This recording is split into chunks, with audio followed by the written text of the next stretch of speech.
bonus. Let's talk about animation. So when you have your character in the edit, the edit layout or edit image screen, you're going to see this animation frames pane, and you're going to see this animations menu.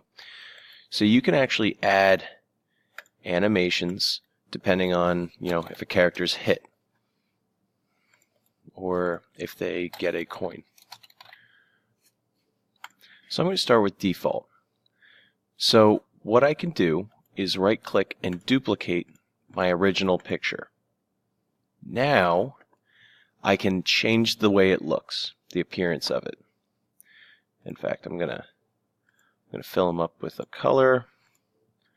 Oh, that's nice.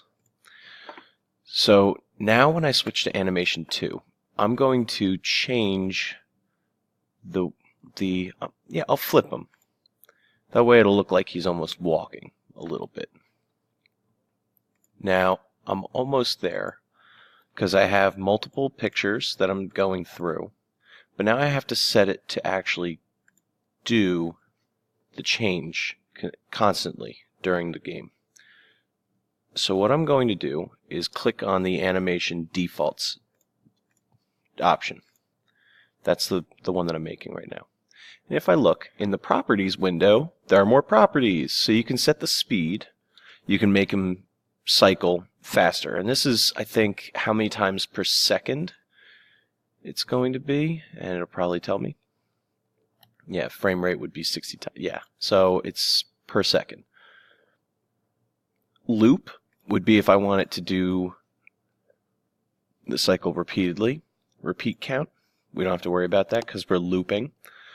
Repeat 2, so here you could have it repeat up to a certain animation frame. And then ping pong. Ping pong matters if you have multiple. Let's see, if I had 3 frames.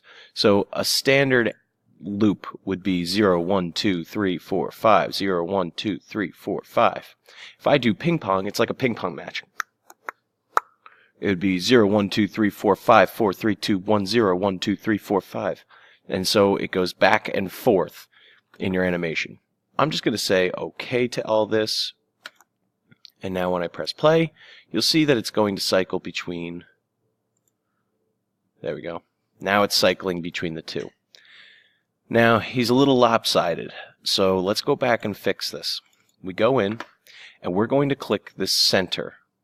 So this little crosshair is going to show the center of our character. And it's going to, you see that the centers are different here. So what I'm going to do is I'm going to move this. And here, oh, X and Y.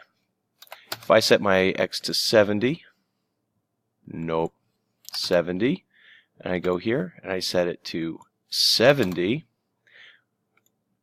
and we want to set the Y the same. So let's set it to 66.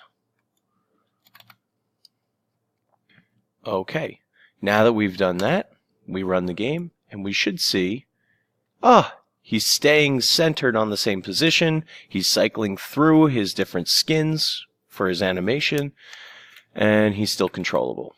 He's just constantly wiggling. Have fun with that.